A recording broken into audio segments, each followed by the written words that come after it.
घटना 30 का किलो 30 रुपया किलो 30 का किलो 30 का किलो। જેમ જેમ સૂરજ આથમે છે તેમ તેમ ભારતના બજારોમાં અદ્ભુત પરિવર્તન આવે છે. હવામાં મસાલાની સુગંધ સાથે બજારમાં કોલાહલ વધે છે અને એક સાથે ઘણી બધી લાઇટો ઝગમગી ઉઠે છે. સ્ટ્રોબેરી માટે લાલ, શાકભાજી માટે લીલી અને નાસ્તા અને બીજી અન્ય વસ્તુઓ માટે સફેદ લાઇટ ઝગમગી ઉઠે છે. પરંતુ શું તમે વિચાર્યું છે કે આ બધી લાઇટો માટેની વીજળી ક્યાંથી આવે છે? અહીં ના કોઈ લાંબા વાયરો છે, ના મોટા જનરેટરો છે. તો શું આ ફેરિયાઓ પોતે લાઇટના માલિક છે? તો આજે આપણે આ ઝગમગાટ પાછળનું રહસ્ય જાણીએ. આ લાઇટની વ્યવસ્થા કરવી એ ફેરિયાઓ માટે માથાનો દુખાવો બની જાય છે. આ લાઇટ અને ચાર્જર મળીને 4,000 થી 5,000 રૂપિયાના આવે છે. જ્યારે અહીં આ ફેરિયાઓ એ લાઇટના માલિકો નથી પરંતુ ગ્રાહકો છે.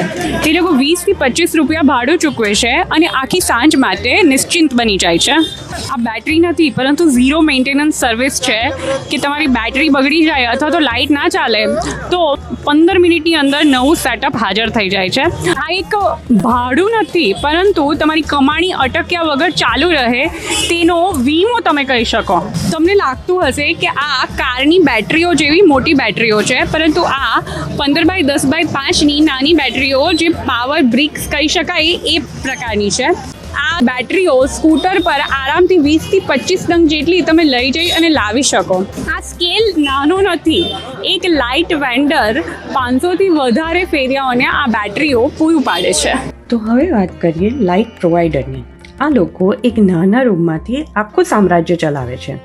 તેઓ જથ્થાબંધ ભાવે બેટરી અને LED સ્ટ્રીપ ખરીદે છે અને જાતે જ સેટઅપ તૈયાર કરે છે.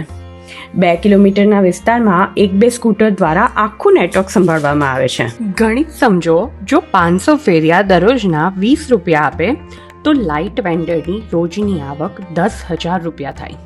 એટલે કે મહિને 3 લાખ રૂપિયાનો બિઝનેસ નાના પાયે શરૂ થયેલો આ વ્યવસાય વોલ્યુમ પર ચાલે છે.